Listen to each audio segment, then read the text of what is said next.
Hello, and welcome to our countdown of the top 10 anime in which the overpowered MC is hated by everyone.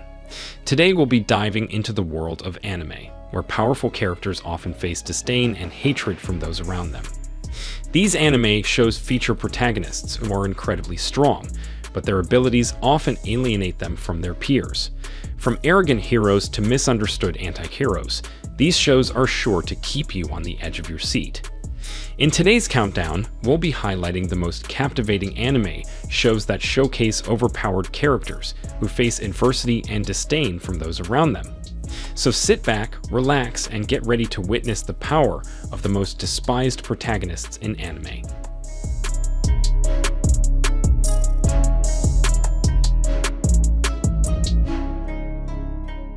Codebreaker. Sakura Kanji is a skilled martial artist with a sense of fairness that never wavers, regardless of the situation. When she sees people burning in blue flames on a bus ride home, she calls the cops to bring their murderer to justice, only to discover that no evidence exists. All her doubts about what she witnessed vanish the next day, when new transfer student Rurouni joins her class. He is the very boy she witnessed commit cold-blooded murder. Rie is kind and sweet, and he quickly gains popularity despite Sakura's accusations.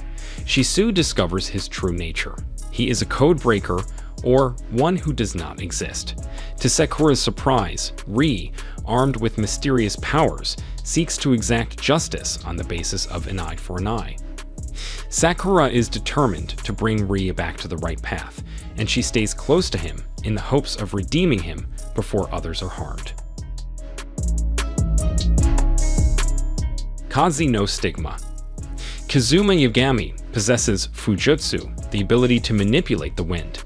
After being banished 4 years ago for his inability to control fire and subsequent defeat in a duel at the hands of his younger cousin, Ayano Kanagi, he returns to his old home, the noble Kanagi household. Returning from such a brutal exile creates many conflicts in and of itself, but to make matters worse, several Kanagi family members have recently been murdered with Fujutsu. As a result, the Kanagi family, including the fiery Ayano, suspect Kazuma is the culprit. Kazuma must now not only clear his name, but also assist the family with whom he shares a mutual hatred in order to discover the true identity of the killer.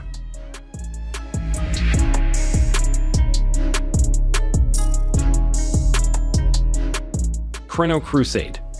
The 1920s were a time of great change and upheaval in America, with monstrous demons appearing across the country.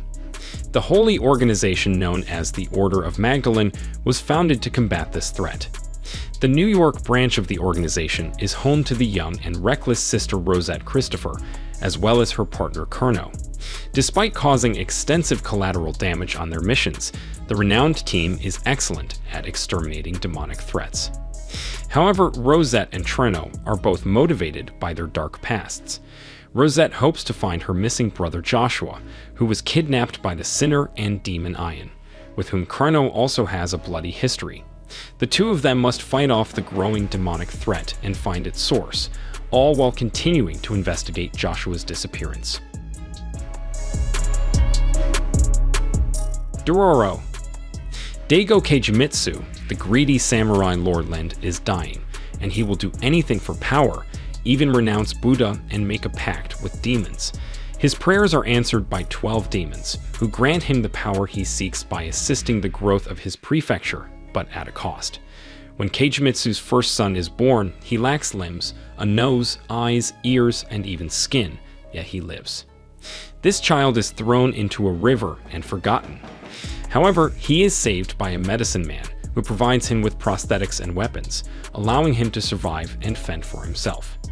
The boy grows and lives, and despite his inability to see, hear, or feel anything, he must defeat the demons who took him as a sacrifice. With each death, he reclaims a piece of himself that is rightfully his. He wanders alone for many years until he meets Dororo, an orphan boy. In an unforgiving, demon-infested world, the unlikely pair of castaways must now fight for their survival and humanity. Rascal does not dream of bunny girl Senpai. Puberty syndrome, a rare and inexplicable condition, is thought to be a myth.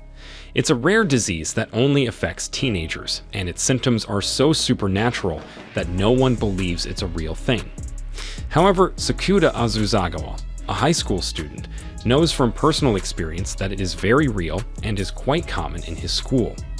Meisa Kurajima is a third-year high school student who rose to fame as a child actress in her youth, but recently ended her promising career for reasons unknown to the public.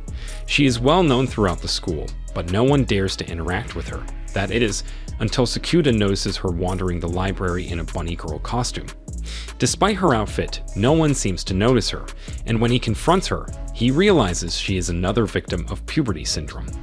As Sakuda tries to assist Mai, his actions bring him into contact with more girls infected with the enigmatic disease. Anti-Magic Academy 35th Test Platoon. In a world plagued by magical dangers and threats, there are special warriors known as Inquisitors who are tasked with preventing these threats and nefarious actions nonviolently. The Anti-Magic Academy is a specialist school designed to educate and train these Inquisitors, and it divides its students into small squads to train them to work together. The 35th Test Platoon, also known as the Small Fry Platoon due to its low ranking and incompetent members, is one of these talented squads. Everything changes, however, when Oka Utori, a powerful yet rebellious former Inquisitor, is forced to join due to her proclivity for breaking rules and committing a serious violation, the murder of a witch. Upon her arrival, tempers flare as she clashes with their clumsy captain, Takeru Kuzuneji, and debates with the rest of the squad about her views on witches. If this diverse group is to succeed and rise through the ranks at the Anti-Magic Academy, they must first put aside their differences and come to work as a team. Unlimited Psychic Squad. It is an action-packed anime series set in a world where psychic abilities are common. The plot revolves around Kyusuk, the leader of the criminal organization Pandra, and his quest to create a safe haven for espers, people who have psychic abilities. Kyusuk was a member of the government agency Babel, which was in charge of managing and controlling espers. He became disillusioned with their treatment of espers, however, and left to form his own organization. Kyusuk recruits 3 powerful espers, Koru, Aoi, and Shio, to join Pandra at the start of the series. As the story progresses, Kyusuk and his team face a number of challenges from the government as well as other psychic organizations that see them as a threat. They also uncover a government conspiracy involving esper experiments. Throughout the series, the characters face personal challenges and confront past traumas while striving to create a safe haven for espers. The show features intense action sequences that highlight each character's unique abilities. Unlimited Psychic Squad is a thrilling anime that delves into themes of prejudice, justice, and morality. It tells an exciting and thought-provoking story that will captivate viewers until the very end. The King's Avatar. Yichu is widely regarded as a trailblazer and top-tier professional player in the online multiplayer game Glory, and has earned the moniker Battle God for his abilities and contributions to the game over the years. However, when he is forced to leave the team and his gaming career, he finds work at a nearby internet cafe. When Glory's 10th server goes live, he jumps back into the game as a new character named Lord Grimm. Many players, as well as large guilds, are intrigued by Yichu's early achievements on the new server, leaving them to speculate about the identity of this exceptional player. Despite his 10 years of experience and in-depth knowledge, starting from scratch with no sponsors or team in a game that has evolved over time presents numerous challenges. Yichu returns to the path to Glory's summit, this time accompanied by talented new comrades. Trigun. Vash the Stampede is the target of a $60 billion bounty. He's a merciless villain who annihilates those who oppose him and flattens entire cities for fun, earning him the moniker the Humanoid Typhoon. He leaves a trail of death and destruction wherever he goes, and anyone can count themselves dead if they so much as make eye contact, or so the rumors say. Vash, in reality, is a huge softie who claims to have never killed anyone, and avoids violence at all costs.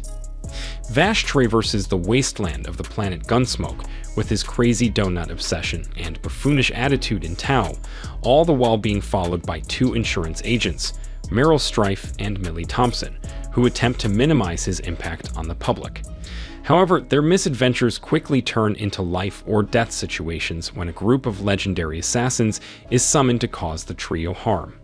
Vash's agonizing past will be revealed, and his morality and principles will be tested to the limit. Rurouni Kenshin. Hitokiri Batusai was a legendary assassin who lived in the final years of the Bakumatsu era. He was feared throughout the country as a merciless killer, but mysteriously vanished at the height of the Japanese Revolution.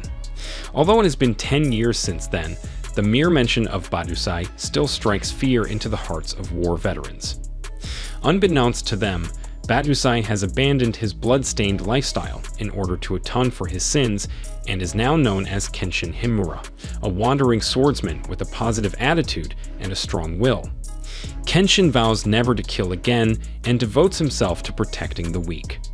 One day, he runs into Kaoru Kamiya at her kendo dojo, which is under attack by an imposter posing as Batusai. After receiving assistance from Kenshin, Kaoru allows him to stay at the dojo, and the former assassin temporarily discontinues his travels. Rurouni Kenshin. Meiji Kenkaku Romanton follows Kenshin as he strives to save those in need. Will the reformed killer be able to uphold his new ideals as enemies from the past and present emerge?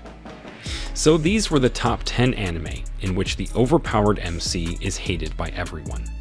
Make sure to subscribe to the channel and hit that bell icon so that you don't miss any videos like this in the future. I'll see you in the next one.